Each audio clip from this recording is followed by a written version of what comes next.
Bora mergulhar de cabeça em um dos períodos mais tensos e, ao mesmo tempo, fascinantes do século XX. A gente vai falar sobre a Guerra Fria. Um conflito que, olha só que curioso, não teve batalhas diretas entre as duas grandes potências, mas que mesmo assim conseguiu moldar o mundo de um jeito que a gente sente até hoje. Essa frase do pensador Raymond Aron, ela resume de um jeito genial a tensão daquela época. Uma guerra total era quase improvável, muito por causa do medo das armas nucleares, né? Mas uma paz de verdade? Impossível. A desconfiança era tão grande que o mundo vivia num equilíbrio, assim, super frágil. No fundo, era uma competição global para ver qual sistema ia prevalecer. Não era só uma questão de quem tinha o exército mais forte, mas sim uma batalha de ideias, de influência, uma disputa de poder que rolou em praticamente todos os cantos do planeta. E no centro disso tudo, a gente tinha duas ideologias que não se bicavam de jeito nenhum. De um lado, os Estados Unidos defendendo o capitalismo, a propriedade privada, a economia de mercado. Do outro, a União Soviética, com o socialismo, o controle do Estado sobre tudo e a economia toda planejada. Essa divisão não era só política, não.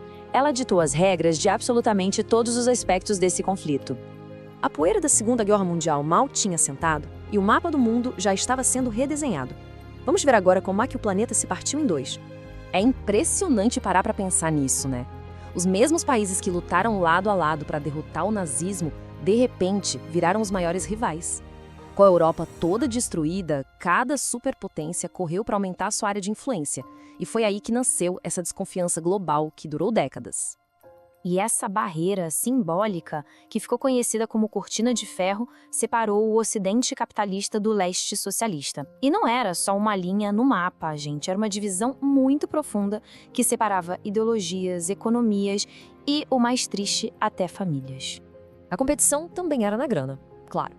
De um lado, o Plano Marshall dos americanos, injetando uma fortuna para reconstruir a Europa Ocidental e, de quebra, segurar o avanço do comunismo. Do outro lado, a resposta soviética, o Comecon, que buscava amarrar ainda mais as economias dos seus aliados do leste. Bom, e aí a divisão ficou militar de vez.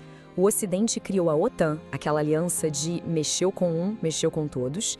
Em resposta, o leste formou o Pacto de Varsóvia. Pronto.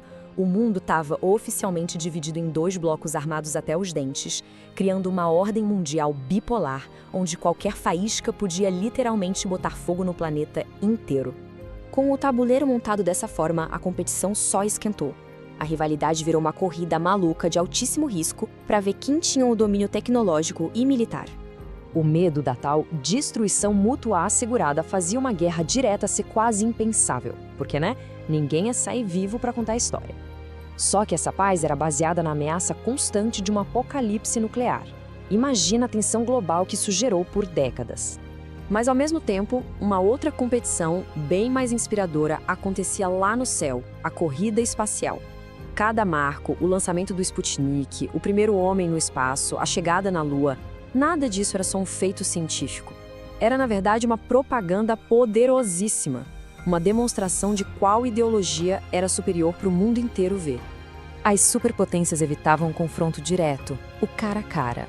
Mas isso não quer dizer que não existia guerra. Muito pelo contrário. O conflito foi travado de forma indireta, usando o mundo como se fosse um grande tabuleiro de xadrez. Em lugares como Coreia, Vietnã, Afeganistão, os Estados Unidos e a União Soviética apoiavam lados opostos. Eles financiavam, davam armas, alimentavam conflitos regionais que foram devastadores, usando outras nações como peões para aumentar a própria influência, sem precisar arriscar a própria pele num confronto direto.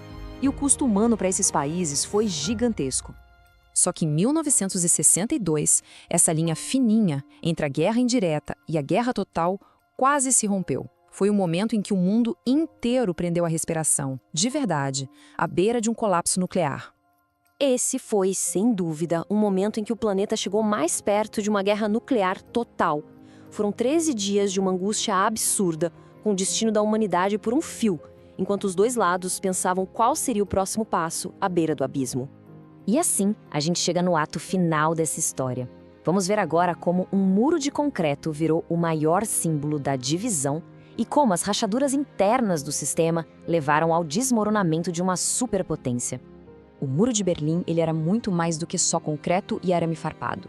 era a prova física da tentativa soviética de impedir que as pessoas fugissem para o Ocidente. Ele separou famílias e virou o símbolo mais visível e brutal de toda a Guerra Fria. Então, já nos anos 80, com a economia soviética patinando e o povo cada vez mais insatisfeito, o líder Mikhail Gorbachev tentou umas reformas bem radicais. A intenção dele era boa, era salvar o sistema, mas essas reformas acabaram, na verdade, acelerando o fim de tudo.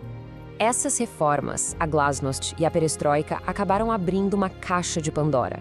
O desejo por liberdade tomou conta do bloco oriental, levando à queda do Muro de Berlim e, no fim das contas, ao colapso espetacular da própria União Soviética.